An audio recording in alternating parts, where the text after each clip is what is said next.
ہمارے انٹلیکچوئلس کو دیکھ لیں، ہماری رولنگ ایلیٹ کو دیکھ لیں، ہماری ایسوسیشنوں کو دیکھ لیں، سول سوسائٹی کو دیکھ لیں، سب لگتا یہ ہے کہ سیاسی ڈویژن کا شکار ہو چکے ہیں۔ پھر کسی کو جرنلسٹ ماننا اور کسی کو جرنلسٹ نہ ماننا، یعنی عجیب و غریب ہے۔ یہ کرائٹیریا بھی پتہ نہیں کون طے کرتا ہے کہ فلاں صحافی اور فلاں صحافی نہیں ہے۔ یعنی آپ کے لوگوں پہ ظلم ہو تو وہ صحافی ہیں، آپ کے مخالفین پر ظلم ہو تو وہ صحافی نہیں ہیں، وہ تو پارٹی بن چکے ہیں۔ اور بھائی پارٹی پاکستان میں کون نہیں ہے مجھے بتائیے۔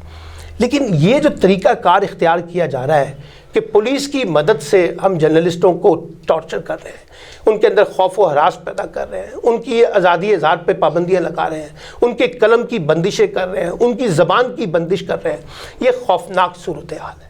اور ماضی میں بھی میں نے آپ کو کہا کہ ہمارے جرنلسٹوں کو اسی طرح کے حالات کا سامنا کرنا پڑا ہے۔ لیکن اس وقت تو ایک بڑی ہائبرڈ قسم کی وار ہے، اور اس وقت تو لگتا یہ ہے کہ جیسے ملک کے اندر ایک فسطائیت ہے، اور اس لگتا یہ ہے کہ ہر طرح کی پابندیاں لگا دی گئی ہیں۔ سیٹھوں کے ذریعے، مالکوں کے ذریعے بتایا جا رہا ہے کہ آپ نے اس ایجنڈے کو پروموٹ کرنا ہے اور اس ایجنڈے کو پروموٹ نہیں کرنا۔ میں ایسے بہت سے صحافیوں کو جانتا ہوں جو ہمیں بتاتے ہیں کہ ہمیں فلاں بات کرنے کی چینل پہ اجازت نہیں ہے اور فلاں بات کہنے کی اجازت ہے۔ کون ڈکٹیٹ کر رہا ہے یہ؟ کون میڈیا کے ٹولز کو اپنی طاقت کا استعمال بنا رہا ہے؟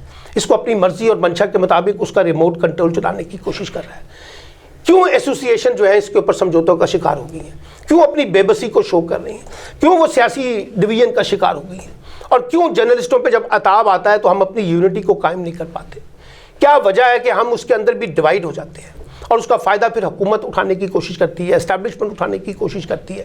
تو میں تو یہ کہنا چاہتا ہوں، دیکھیے صحافی صحافی ہوتا ہے، جس کے ساتھ بھی ظلم ہو، جس کی آواز کو بھی دبانے کی کوشش کی جائے، اس کے خلاف ہمیں سب کو متحد ہونا چاہیے۔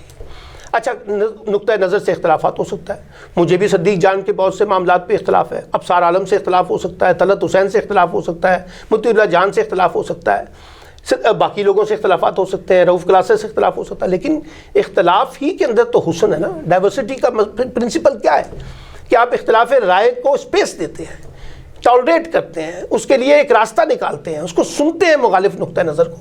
ہم یہ سننا ہی نہیں چاہتے، اور پھر ہم باقاعدہ الزامات لگا دیتے ہیں کہ یہ ملک دشمنی سرگرمیوں میں ملوث ہے، یہ وہ اسٹیٹ کے خلاف بغاوت کر رہا ہے، یہ ریاست کے خلاف غداری کر رہا ہے، یہ فلاں کچھ کر رہا ہے، یہ فلاں کچھ کر رہا ہے، یہ جمہوریت کا قاتل ہے۔ پھر ایک اور بڑی تقسیم آ گئی ہے، یہ فلاں جرنلسٹ ہے جو پرو اسٹیبلشمنٹ ہے، یہ جرنلسٹ ہے جو اینٹی اسٹیبلشمنٹ ہے۔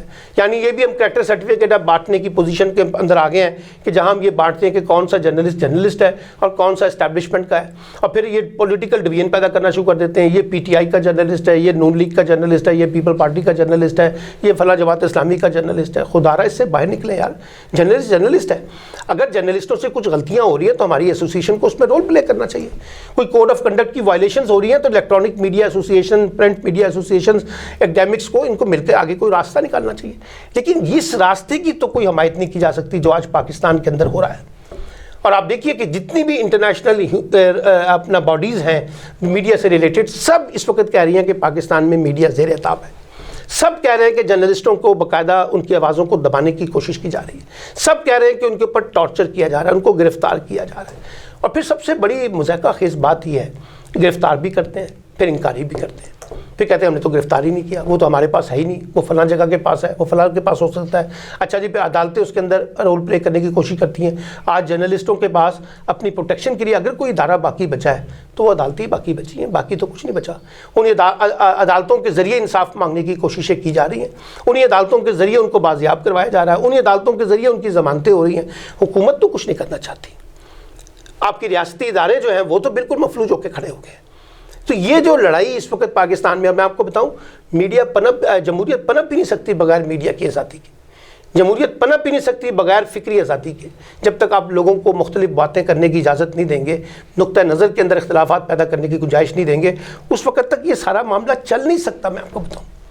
تو خدا رہا پاکستان کی اسٹیبلشمنٹ، پاکستان کی حکومت اور پاکستان کے میڈیا کے ادارے، جس میں پریس کونسل بھی شامل ہے، جس میں پیمرا بھی شامل ہے، خدا رہا اس ملک پر رحم کریں، اس ملک کو فسطائیت کا ملک مت بنائیں، اس ملک کو جمہوری ملک رہنے دیں، اس ملک میں آزادی فکر آزادی کو رہنے دیں، آزادی اظہار کی پاسداری خود بھی کریں اور دوسروں سے بھی کروائیں، تب پاکستان میں میڈیا آگے بڑھ سکے گا۔ وگرنہ یرغمالی میڈیا کو اور طاقت کے زور پہ میڈیا کو دبا کر اگر ہم سمجھتے ہیں کہ پاکستان کی سیاست اور جمہوریت مضبوط ہو سکتی ہے تو اس غلط فہمی سے ہمیں فوری طور پر باہر نکل آنا چاہیے۔